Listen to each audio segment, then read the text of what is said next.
Nintendo may be gaming giants, but they don't get everything right with their home consoles. Welcome to WatchMojo.com, and today we're counting down our picks for the 10 things we'd like to see in Nintendo's next console, the NX. And here's the reason why. This is the new controller for Wii U. Just to be clear, this list isn't meant to be blind criticism of Nintendo or the Wii U, as while it may not have been a mass seller, there's no denying its first-party lineup is top-notch. This is just meant to be a bit of constructive criticism going forward. More than anything, I'm really looking forward to new styles of play in ways we haven't thought of yet. Number 10. Ditch the Wii brand. Nintendo has always been a company that is very keen on innovation. With that in mind, perhaps it's time to come up with new branding for their consoles. The Wii U's resemblance to its predecessor led a lot of casual gamers not to realize that it was an entirely new console. The Wii had by this point become known for its gimmicky motion controls that many people stopped playing after the fad wore off, which in turn turned away a lot of new potential customers when the Wii U arrived. Plus, naming conventions seem to be a sticking point for Nintendo. Just look at the 3DS, 3DS XL, the 2DS, the new 3DS, and the new 3DS XL, for example. Something that looks a lot like New Super Mario Bros. Wii, but in this conceptual state, it's being called New Super Mario Bros. Me. Wait, what? Number 9. Bundle a normal controller with the console. He gets it in!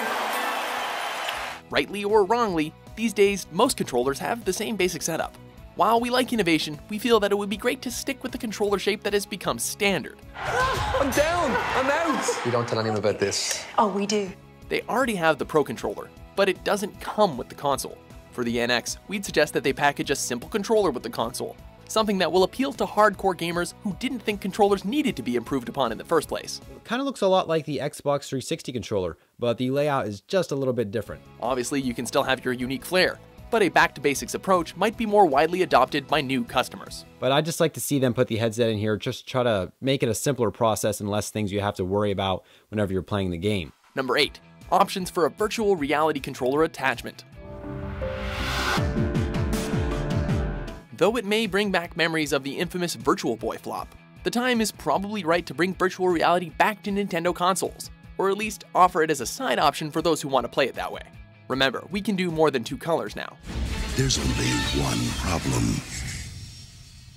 It needs your eyes. The 3DS has already employed augmented reality to great success and feels like a step in the right direction.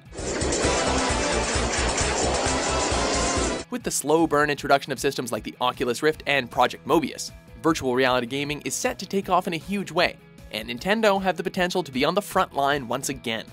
Big F! Champ goes down!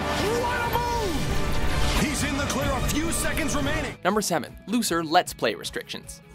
Do you see these moves, son? Whoa! Let's Play videos and streaming gamecasts are one of the biggest trends in gaming, and they aren't going anywhere anytime soon. So naturally, Nintendo's recent decision to monetize the videos of these content creators has been met with a lot of criticism. If I do a review, I'm gonna deal with this shit, Nintendo, really? Nintendo has to realize that this is entirely free advertising for their games. Considering how it's often the simplest and silliest of games that get the most traction in this medium, it seems like a perfect fit for Nintendo, with their overall emphasis on fun being one of their core values. Think about it. Do you think all those Let's Play videos actually hurt the sales of Five Nights at Freddy's? No! I tried to push it! Number 6. Offer a larger native hard drive. These days, downloadable AAA titles can come in anywhere from 20 to 50 gigabytes of hard drive space. And that's not even taking into account DLC and patches, which take up even more space. On the Xbox and PlayStation, which can store 500 gigabytes each, that's not much of a problem yet. But the Wii U hard drives come in 2 basic sizes, the 8 gigabyte and the premium 32 gigabyte size. The Wii U storage can be increased, but it's annoying that we have to buy another hard drive just to fit the games that we paid for. Considering how fast things are moving, In order to stay relevant for a decent amount of time, the NX should probably sport no less than a full terabyte of storage.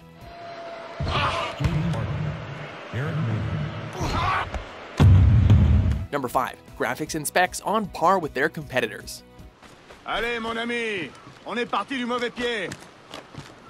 Nintendo have got one of the best handhelds out there in the form of the 3DS, but they are far outclassed on the home console front. We've already mentioned their hard drive issues, but looking at the specs, it's clear that they fall short again. Even if you don't count the second screen sapping a lot of the processing power, the CPU and the GPUs found in Nintendo's current console are far behind what's offered by Sony and Microsoft.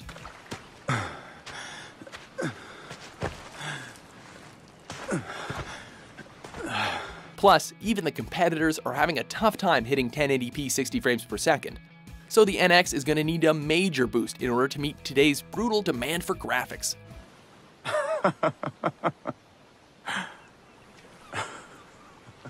Number 4. A stronger launch lineup.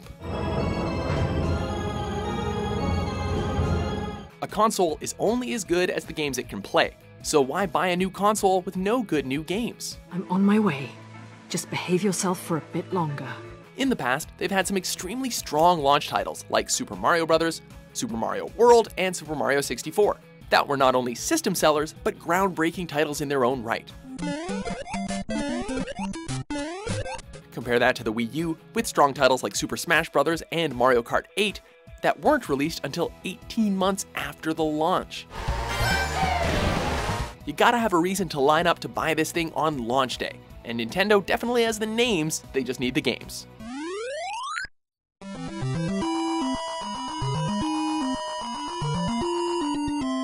Number 3, either a good port or none at all. Sorry I'm late. Do I get a hug? When developers have to port a game to a system with inferior specs or alterations, sometimes the end results make the customer wish they hadn't even bothered. Titles like Watch Dogs were not only released much later than their counterparts on other systems, but they had missing content.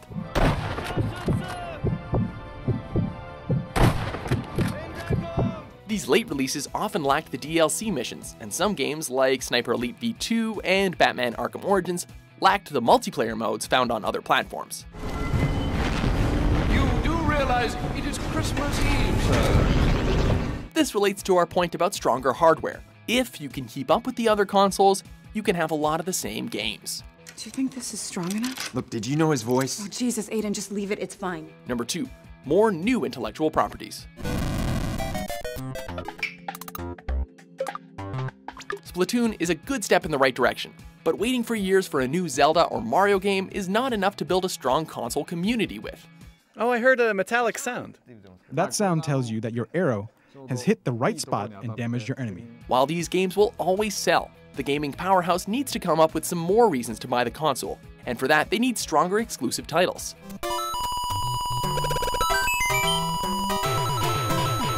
People who don't like Mario, Zelda, and maybe Metroid in the first place won't get excited for the next release in those franchises. You got to make some new fans too, not just cling desperately to the old ones. Are you sure that this will be released next year? Yes. All of the staff members are working together and doing their best. Before we unveil our top pick, here are a few honorable mentions.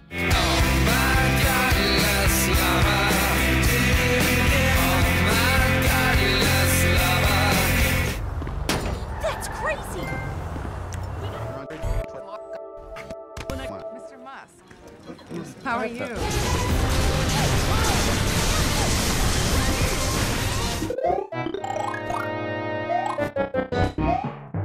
Number 1, a better online ecosystem.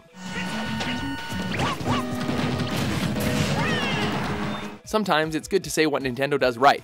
It's great that they offer a subscription-free online gaming service. While this is admirable, it's hard to deny that their online presence needs an overhaul. Oh man, he got me again! At the moment, their eShop needs a major revision. Shopping and purchasing needs to be much easier and more intuitive. Buying the Smash Bros. Add-on content, for example, is a needlessly complex process. They also need to implement key features, like messaging your friends and setting up groups and parties to join with, features that are much simpler on the competing consoles. People want to play with their friends, and they want to give you their money online. You just gotta let them. Okay, come on. Come on, pick up. Todd, my man, how's the zombie killing business? Do you agree with our list? Yes. How do you think Nintendo needs to improve their game? For more great top 10s published every day, be sure to subscribe to WatchMojo.com. And the answer to that question is an emphatic absolutely.